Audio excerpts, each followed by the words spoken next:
మేడ్చల్ జిల్లాలో శ్రీ గార్డెన్లో ఏర్పాటు చేసిన బీఆర్ఎస్ పార్టీ సమావేశంలో రసాభాస్ రేగింది. మల్కాజ్గిరి పార్లమెంట్ ఇన్ఛార్జ్ లక్ష్మారెడ్డి మాట్లాడుతుంటే రావులకోలు గ్రామానికి చెందిన కార్యకర్త స్థాయిని అడ్డుకున్నాడు.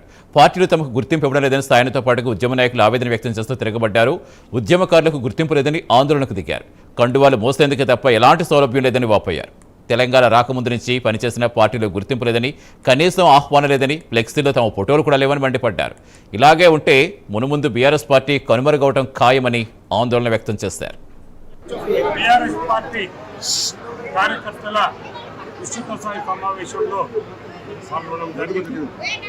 మరి ఇక్కడ మెడ్చల్లో కార్యకర్తలు బీఆర్ఎస్ నాయకులు దండోపదండాలుగా ఇక్కడ రావడం జరిగింది. మరి పార్టీ బలోపేతం గురించి అట్లే మరి పార్టీ సభ్యత్వం గురించి ఈ రోజున మరి మీటింగ్ జరపడం జరిగింది.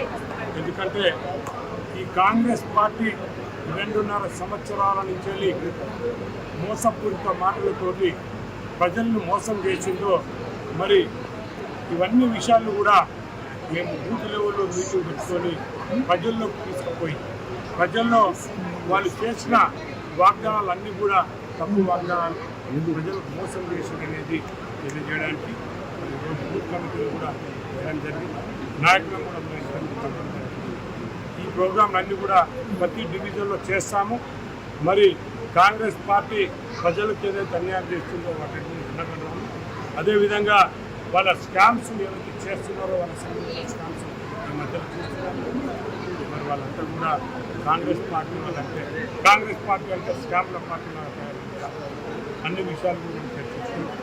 ప్రతి విషయాన్ని కూడా ప్రజలకు అలాగే మా కార్యకర్తలకు అందరూ కూడా కలెక్ట్ చేసి ప్రజలకు తీసుకుంటారని మా ముఖ్యంగా. అలాగే మరి డివిజన్లలో కూడా ప్రతి డివిజన్లలో కూడా ఎందుకంటే ఈసారి ఇంతకుముందు మరి గ్రేటర్ హైదరాబాద్లో చెప్పింది, ఇప్పుడు గ్రేటర్ హైదరాబాద్లో